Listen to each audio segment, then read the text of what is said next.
Hello student, ये हमारी biochemistry की क्लास है जिसमें हम बायोमॉलिक्यूल्स के बारे में स्टडी कर रहे थे। और बायोमॉलिक्यूल्स में हमारा जो टॉपिक चल रहा था दैट इज द लिपिड्स, यानी कि हम लिपिड्स के बारे में बात कर रहे थे।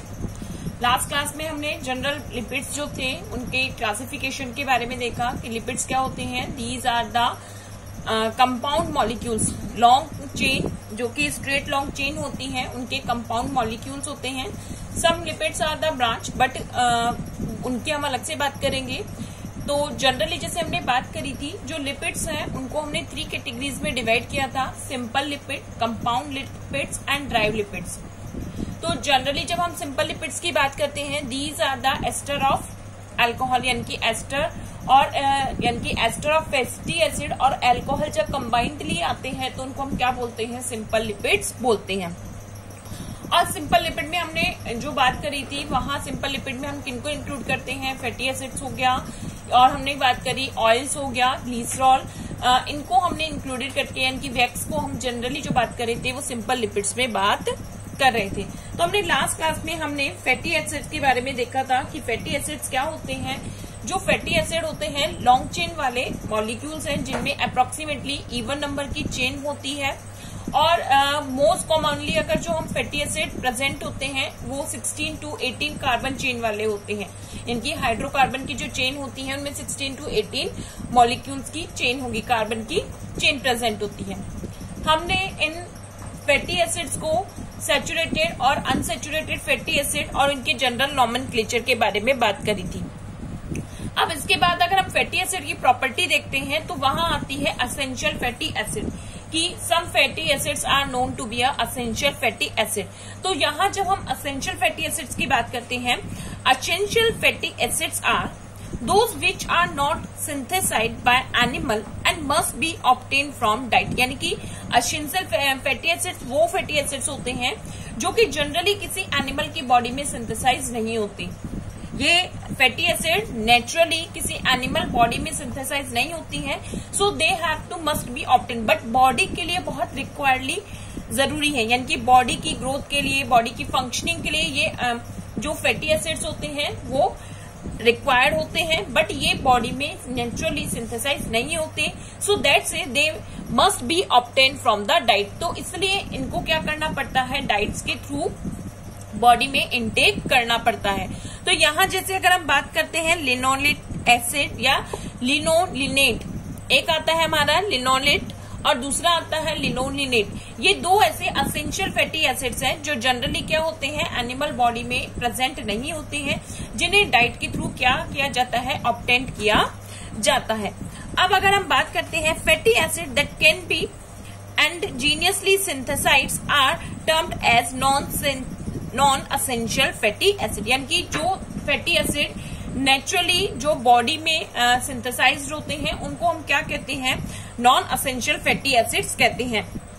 These fatty acid not have to be obligatory obtain from the diet, यानी कि जब बॉडी में नेचुरली फॉर्म्ड होते रहते हैं तो इनको हमें डाइट के थ्रू लेने की रिक्वायरमेंट नहीं होती है।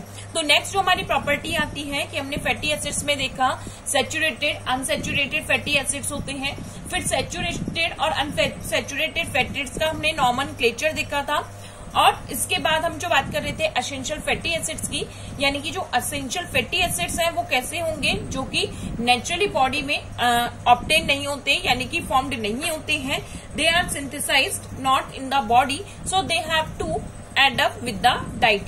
अब अगर हम बात करते हैं मेल्टिंग पॉइंट्स की, यानी कि यहाँ जनरली अगर हम फैटी एसिड्स के मेल्टिंग पॉइंट्स की बात करते हैं, the melting point of a fatty acid depend on a chain length and the degree of saturation, यानी कि जो फैटी एसिड्स का मेल्टिंग पॉइंट है वो डिपेंड करता है लॉन्ग कितनी चेन है, यानी कि जो लॉन्ग है उसकी लेंथ क्या है, और साथ के साथ उसका अनसैचुरेशन पॉइंट ऑफ व्यू क्या है। जैसे कि अगर हम बात करते हैं, जो लॉन्ग चेन फैटी एसिड्स होते हैं they have the higher melting points. अगर एक लॉन्ग चेन फैटी एसिड्स है तो उसका क्या होगा, मेल्टिंग पॉइंट हायर होगा, and the greater the number of double bond. और साथ के साथ क्या होगा कि अगर कोई जैसे किसी चेन में डबल बॉन्ड है तो उसका क्या होगा, मेल्टिंग पॉइंट लो होता है। तो जनरली अगर हम बात करते हैं, अगर फैटी एसिड कैसा है, सैचुरेटेड फैटी एसिड है तो उसका मेल्टिंग पॉइंट क्या होगा, हाई होगा। और अगर फैटी एसिड अनसैचुरेटेड है तो उसका मेल्टिंग पॉइंट क्या होगा, लो होगा। सिमिलरली अगर हम बात करते हैं तो जो फैटी एसिड्स होते हैं, अगर उनकी चेन क्या है, लॉन्ग है तो उसका मेल्टिंग पॉइंट क्या होगा, ज्यादा होगा। और अगर क्या होगा कि फैटी एसिड की जो चेन है वो शॉर्ट है तो उसका जो मेल्टिंग पॉइंट है वो कम होगा। इसके साथ साथ अगर हम देखते हैं, the unsaturated fatty acid with cis configuration have lower melting point than the unsaturated with trans configuration, कि अगर अनसैचुरेटेड फैटी एसिड कौन से कॉन्फिगरेशन में प्रेजेंट है, सिंस कॉन्फिगरेशन में, तो उसका मेल्टिंग पॉइंट भी क्या होगा, लो होगा। अगर ट्रांस कॉन्फिगरेशन में होगा तो उस अनसैचुरेटेड फैटी एसिड का जो मेल्टिंग पॉइंट होगा वो क्या होगा, ज्यादा होगा। तो इस तरीके से कुछ चीजें या हम कहते हैं कुछ प्रॉपर्टीज होती हैं जो कि क्या डिफाइन करती है, फैटी एसिड्स की प्रॉपर्टी को डिफाइन करती है। तो यहाँ फैटी एसिड की प्रॉपर्टी किसके through, number of carbon molecules and उनमें प्रेजेंट जो बॉन्ड होते हैं, यानी कि सिंगल बॉन्ड प्रेजेंट है, सिंगल डबल बॉन्ड है, या फिर अगर हम बात करते हैं more than 2 and 3 double bond present है। अगर डबल बॉन्ड ज्यादा होगा तो उसका मेल्टिंग पॉइंट उतना ही लो होगा। अब हम अगर इनके एग्जाम्पल्स की बात करते हैं फैटी एसिड के, तो फैटी एसिड का हमारा मोस्ट कॉमनली जो एग्जाम्पल आता है वो आता है हमारा ट्राइग्लिसरॉल एंड वैक्स। अगर हम सिंपल लिपिड्स में बात करते हैं तो सिंपल लिपिड्स में हमारा फर्स्टली जो एग्जाम्पल आता है वो आता है हमारा ट्राइग्लिसरॉल एंड वैक्स की बात करते हैं। फर्स्ट ऑफ ऑल हम बात करते हैं ट्राइग्लिसरॉल की। जो ट्राइग्लिसरॉल है इसको जनरली ट्राइग्लिसराइड्स भी कहा जाता है, यानी कि यहाँ पर क्या होंगे, 3 मॉलिक्यूल्स होंगे। जो 3 मॉलिक्यूल्स होते हैं फैटी एसिड के, वो किसके साथ, ग्लिसरॉल के साथ बॉन्ड बनाते हैं, यानी कि यहाँ पर क्या होगा, हाइड्रोजन मॉलिक्यूल का रिमूवल होगा। और जो अगर हम बात करते हैं ग्लिसरॉल और फैटी एसिड आपस में बॉन्ड अप करते हैं और क्या बनाते हैं, टाई एसाइल ग्लिसरॉल का फॉर्मेशन करते हैं। तो जनरली अगर हम बात करते हैं, they are the tri ester, क्या होंगे ये, they are the tri ester of fatty acids and glycerol. Fatty acids में यानी कि ट्राइग्लिसरॉल जो होता है वो किसके साथ थ्रू बनता है, ये बनता है फैटी एसिड विद ग्लिसरॉल। और अगर हम वैक्स की बात करते हैं तो वो फैटी एसिड्स प्लस अल्कोहल आता है। तो ट्राई एसाइल ग्लिसरॉल में क्या होगा, यहाँ पर tri ester of fatty acid, यानी कि फैटी एसिड के ट्राई एस्टर प्रेजेंट होंगे और ग्लिसरॉल के प्रेजेंट होंगे। They are composed of 3 fatty acid and a glycerol molecules, की एक ग्लिसरॉल का मॉलिक्यूल्स 3 फैटी एसिड मॉलिक्यूल्स के साथ क्या करता है, कंबाइंड करता है। And triglycerol are of 2 types. ये जनरली कैसे होते हैं, 2 टाइप्स के होते हैं, सिंपल एंड मिक्स्ड टाइप के। यानी कि जो ट्राई एसाइल ग्लिसरॉल जो फॉर्म्ड होता है उसका फॉर्मेशन कैसे होता है कि एक ग्लिसरॉल के मॉलिक्यूल्स के साथ 3 फैटी एसिड के मॉलिक्यूल बाइंड अप करते हैं। यहाँ पर अगर जनरली अगर हम बात करते हैं, अगर हम इसके कंपोजिशन की या हम इसको फॉर्मेशन देखें कि ट्राई एसाइल ग्लिसरॉल का फॉर्मेशन कैसे होता है,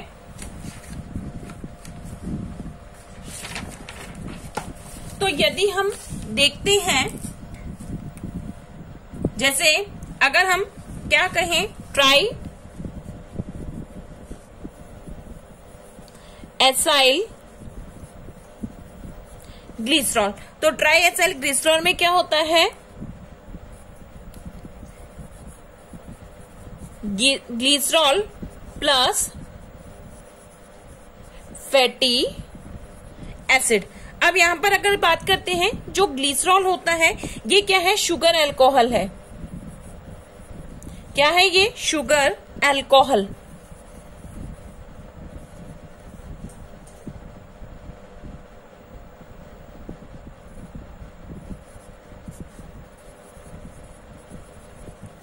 तो और साथ के साथ अगर हम फैटी एसिड्स की बात करते हैं तो फैटी एसिड का जो फॉर्मूला होता है वो होता है RC+OH, या इसको हम इस तरीके से भी डिनोट करते हैं। ठीक है, तो इसी तरीके से। और अगर हम बात करते हैं ग्लिसरॉल की, तो ग्लिसरॉल का एक मॉलिक्यूल्स है, तो ग्लिसरॉल के मॉलिक्यूल्स को अगर हम बात करते हैं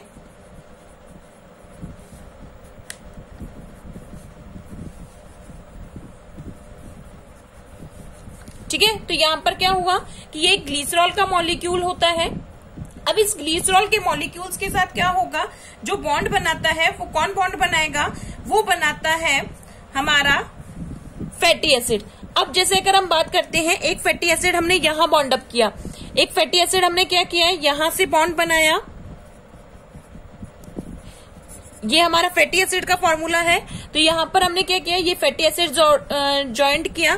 तो यहाँ पर क्या होता है कि जो 1 वाटर मॉलिक्यूल्स यहाँ से रिलीज होगा, एक क्या हो जाएगा, वाटर मॉलिक्यूल्स निकल जाएगा और यहाँ पर बॉन्ड बन जाएगा। सिमिलरली एक कहाँ बनेगा, एक जो हमारा जुड़ता है वो यहां जुड़ता है,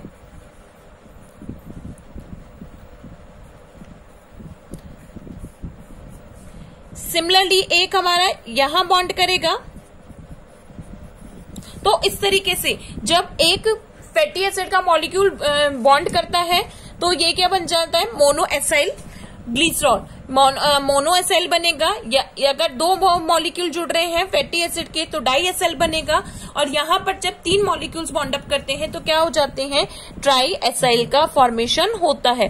तो यहाँ पर ये जो होगा, ये हमारा जो ग्रुप होता है, ये ग्रुप होगा, यहाँ पर अगर हम बात करते हैं, this is the acyl group. ये क्या हो जाता है, हमारा एसाइल ग्रुप हो जाता है। और अगर हम इस पूरे ग्रुप की अगर बात करते हैं, यानी कि यहाँ पर हमने जनरली क्या हुआ कि एक ग्लिसरॉल का हमने मॉलिक्यूल लिखा, ग्लिसरॉल के मॉलिक्यूल के साथ फिर क्या होंगे, एक ग्लिसरॉल के मॉलिक्यूल्स के साथ 3 फैटी एसिड बॉन्ड बनाते हैं। जब 3 फैटी एसिड बॉन्ड बनाते हैं तो क्या होता है, वाटर मॉलिक्यूल्स का रिमूवल होता है और ये आपस में क्या बनाते हैं, ट्राई एसाइल ग्लिसरॉल बना लेते हैं। तो क्या बन जाता है हमारा, जनरली अगर हम बात करेंगे तो यहां पर क्या जुड़ जाएगा,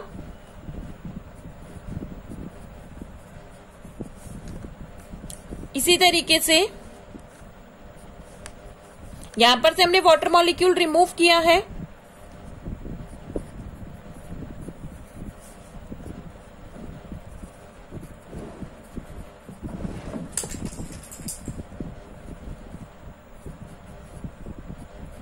तो ये हमारा क्या बन जाता है, ट्राई एसाइल ग्लिसरॉल बन जाता है। तो इस तरीके से यहाँ पर ये जो मॉलिक्यूल होता है, तो हमने क्या बोला कि जो ट्राई एसाइल ग्लिसरॉल होता है, these are the ester of glycerol with fatty acid, इसलिए इसको हम क्या बोलते हैं, these are the ester of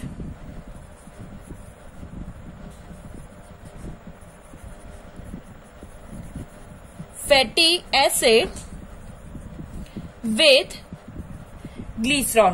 किसके साथ हो जाते हैं, यानी कि these are the ester of fatty acid with glycerol. तो इस तरीके से क्या बन जाता है, हमारा ट्राई एसाइल ग्लिसरॉल बन जाता है। तो जनरली क्या होता है, जो ट्राई एसाइल ग्लिसरॉल होते हैं इनको हमने 2 टाइप से डिफाइन किया है, एक सिंपल होते हैं और दूसरे क्या होते हैं, मिक्स्ड होते हैं।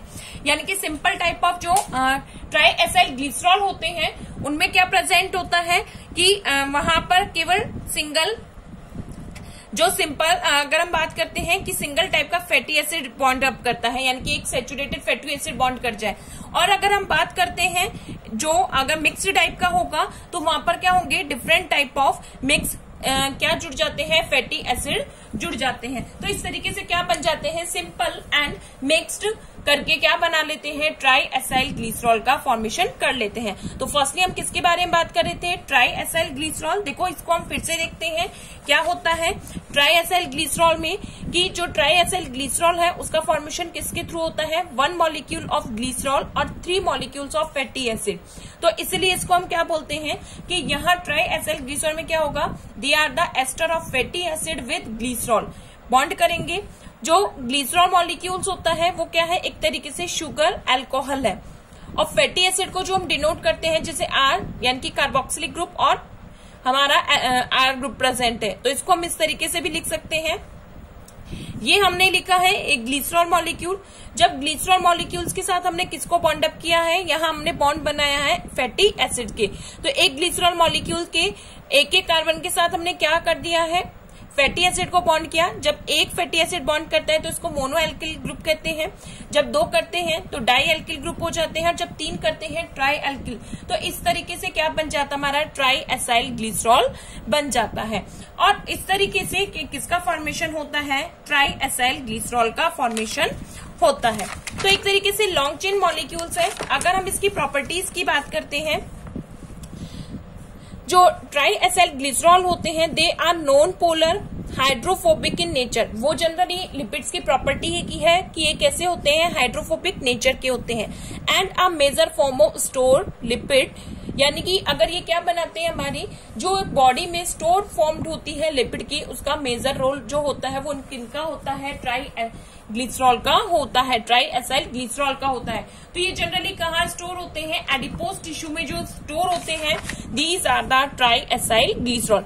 Because try acyl glycerol have no charge, इन पर कोई चार्ज प्रेजेंट नहीं होता है, और they are some time refer to as neutral lipids, की इन पर जब कोई चार्ज प्रेजेंट नहीं होगा तो इनको जनरली क्या कहा जाता है, न्यूट्रल लिपिड्स कहा जाता है।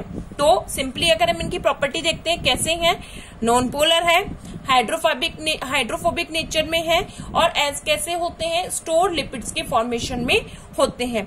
इन पर कोई चार्ज नहीं होता, इसी वजह से इनको हम जनरली क्या कहते हैं, they are the neutral lipids. Tri acyl glycerol molecules contain fatty acids of varying length, यानी कि जो वेराइंग लेंथ की हो सकती है, लॉन्ग चेन भी हो सकती है, शॉर्ट चेन भी हो सकती है, साथ के साथ सैचुरेटेड भी हो सकती है एंड अनसैचुरेटेड हो सकती है। जनरली अगर हम फिजिकल प्रॉपर्टी या फिजिकल स्टेट की बात करते हैं कि रूम टेम्परेचर पर अगर इनकी जो फिजिकल स्टेट क्या है, उसके अकॉर्डिंग जो ट्राई एसाइल ग्लिसरॉल होते हैं उनको हमने क्या किया है, 2 कैटेगरीज में डिवाइड किया है। फर्स्ट आता है हमारा फैट्स और सेकंड आते हैं हमारे ऑयल्स। जो फैट्स होते हैं वो कैसे होते हैं, रूम टेम्परेचर पर सॉलिड होंगे। फैट्स क्या होंगे, रूम टेम्परेचर पर सॉलिड होते हैं, और इनमें क्या होती हैं, they contain a large portion of saturated fatty acid. तो फैट और लिपिड्स का क्या होता है, फिजिकल प्रॉपर्टी, यानी कि रूम टेम्परेचर पर फैट्स का होंगे, सॉलिड होते हैं, जबकि जो ऑयल्स होते हैं वो कैसे होते हैं, लिक्विड होते हैं। फैट्स और ऑयल की अगर हम बात करते हैं तो फैट्स रूम टेम्परेचर पर कैसे होते हैं, सॉलिड होते हैं, और जो ऑयल्स होते हैं वो लिक्विड होते हैं। क्यों होते हैं, क्योंकि जो फैट्स होते हैं उनमें क्या होती है, लार्ज पोर्शन होता है सैचुरेटेड फैटी एसिड का, और जो ऑयल होते हैं वो रूम टेम्परेचर पे कैसे है, लिक्विड है। क्यों, क्योंकि इनमें क्या होते हैं, हाई अनसैचुरेटेड फैटी एसिड का कंटेंट होता है। इनमें क्या होते हैं, जो अनसैचुरेटेड फैटी एसिड ज्यादा होते हैं। अब इसके बाद अगर हम बात करते हैं अगर ट्राई एसाइल ग्लिसरॉल की प्रॉपर्टीज की, तो इसकी प्रॉपर्टीज में आती है, एक आता है इसका हाइड्रोलाइसिस, दूसरा आता है इसका स्पोनिफिकेशन, और तीसरा आता है इसका, यानी कि अलग अलग प्रॉपर्टीज आती हैं। एक आती है इसका हाइड्रोलाइसिस, दूसरा आता है स्पोनिफिकेशन, और तीसरा आता है रेंसिडिटी। 3 प्रॉपर्टीज की हम जनरली बात करते हैं। एक आता है हमारा हाइड्रोलाइसिस, दूसरा आता है इसका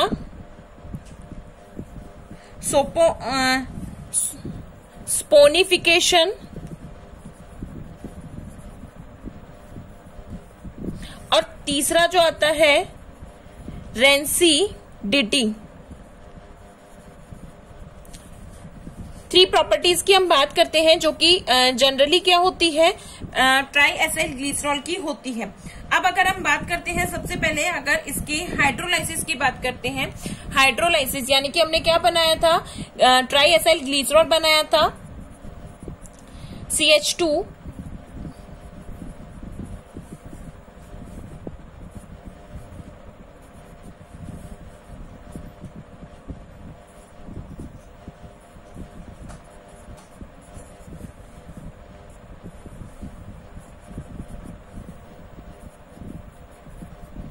ये हमने ट्राइएसाइल ग्लिसरॉल बनाया था। तो यदि हम इसका क्या करते हैं, एंजाइमेटिक हाइड्रोलाइसिस कहते हैं, कि जैसे हमने बात करी जो ट्राइएसाइल ग्लिसरॉल होता है वो एडिपोज टिश्यूज में एज अ स्टोरेज के फॉर्म में प्रेजेंट होता है। तो वो जो स्टोरेज जो हमारे एडिपोज टिश्यू में लिपिड प्रेजेंट होते हैं, फैट प्रेजेंट होते हैं, उनका क्या होता है, एंजाइमेटिक हाइड्रोलाइसिस होता है। और एंजाइमेटिक हाइड्रोलाइसिस किसके थ्रू होता है, लाइपेज एंजाइम के थ्रू।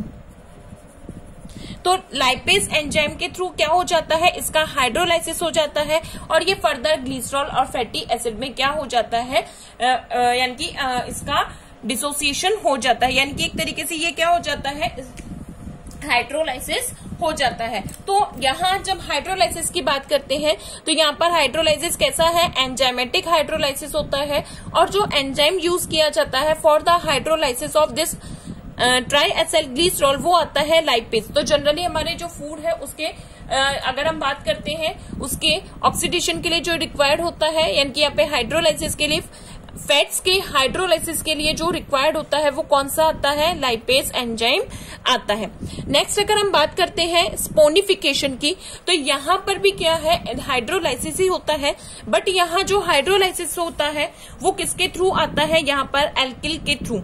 यानी कि यहाँ पर स्पोनिफिकेशन में भी क्या कर रहे हैं, the hydrolysis of triacyl glycerol with alkyl such as KOH and NOH is called as saponification. यानी कि स्पोनिफिकेशन में क्या करते हैं, यहाँ पर ट्राइएसाइल ग्लिसरॉल का क्या हो रहा है, एल्किलाइजेशन हो रहा है, या हम कह सकते हैं हाइड्रोलाइसिस हो रहा है। और हाइड्रोलाइसिस किसके थ्रू होता है, यानी कि यहाँ पर एल्किल मटेरियल KOH या NOH के थ्रू होता है।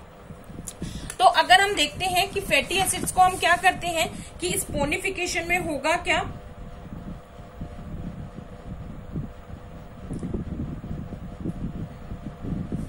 स्पोनिफिकेशन में क्या होता है कि जो ट्राइएसाइल ग्लिसरॉल होता है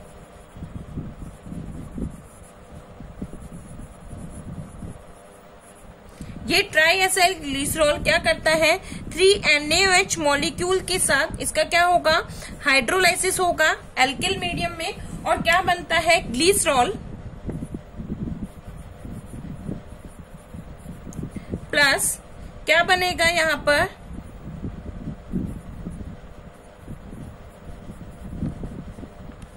सोप। तो इस तरीके से क्या बन जाता है, इसको हम कहते हैं स्पोनिफिकेशन। तो यहाँ पर हाइड्रोलाइसिस जो हो रहा है वो ट्राइएसाइल ग्लिसरॉल का किसके थ्रू हो रहा है, एल्किल मीडियम में हो रहा है। देखो फर्स्ट जो हमने हाइड्रोलाइसिस हुआ वो हाइड्रोलाइसिस क्या होता है कि एंजाइमेटिक हाइड्रोलाइसिस है, यानी कि एंजाइम के थ्रू क्या हो रहा है, जो ट्राइएसाइल ग्लिसरॉल है उसका हाइड्रोलाइसिस हो रहा है। और यहाँ जो हम बात करते हैं स्पोनिफिकेशन में, यहाँ पर भी हाइड्रोलाइसिस हो रहा है, और यहाँ हाइड्रोलाइसिस के लिए क्या यूज किया जाता है, एल्काइल मटेरियल यूज किए जाते हैं। नेक्स्ट अगर हम जो बात करते हैं that is the rancidity. Rancidity का मीन्स क्या होता है, डिट्रोटेशन ऑफ फैट्स एंड ऑयल, यानी कि फैट्स और ऑयल का क्या हो रहा है, डिट्रोएशन हो रहा है। यानी कि जैसे जनरली अगर हम बात करते हैं जब बहुत पुराना कोई मटेरियल जैसे ऑयल हो गया, या अगर हम कहते हैं फैटी एसिड के कुछ मटेरियल हो गए जो पुराने हो जाते हैं, तो उनमें से अजीब सी स्मेल और टेस्ट उनका चेंज हो जाता है। कि जो भी फैट, ज्यादातर फैट कंटेनिंग मॉलिक्यूल्स होते हैं, या हम कहते हैं कुछ जो सब्सटेंस होते हैं जिनमें बहुत ज्यादा फैट प्रेजेंट होता है, तो वो फैट प्रेजेंट जो मॉलिक्यूल कंटेन मॉलिक्यूल्स होते हैं उनमें क्या होगा कि यदि बहुत ज्यादा क्या हो जाता है कि उनका एरेशन के थ्रू, यानी कि बैक्टीरिया, या अगर हम बात करते हैं उनका क्या हो जाता है, डिट्रोटेशन हो जाता है। फैट्स और एसिड्स का क्या हो जाता है, डिट्रोटेशन हो जाता है। तो उस डिट्रोटेशन के प्रोसेस को हम क्या कह देते हैं, रेंसिडिटी कहते हैं, जिससे उस फैट का टेस्ट और स्मेल क्या हो जाती है, चेंज हो जाती है। तो यहाँ अगर हम बात करते हैं कि रेंसिडिटी में क्या होगा कि ट्राइएसाइल ग्लिसरॉल की जो रेंसिडिटी होती है वो मॉइस्चर की वजह से या बैक्टीरिया की वजह से, या अगर हम बात करते हैं ह्यूमिडिटी, टेम्परेचर की वजह से होती है। जैसे जनरली अगर हम क्या कहते हैं, नट्स वगैरह हो गए, इनको ओपन में नहीं रखना चाहिए, एयर टाइट जार में रखना चाहिए। अगर हम जैसे ओपनली रखते हैं तो कुछ टाइम बाद क्या हो जाते हैं, ये खराब हो जाते हैं। तो ये सारी जो प्रॉपर्टी होती है वो किसकी होती है, रेंसिडिटी प्रॉपर्टी है। तो आज की क्लास में हम इतना ही स्टडी करते हैं। नेक्स्ट क्लास में हम और आगे इनके बारे में बात करेंगे। Thank you students.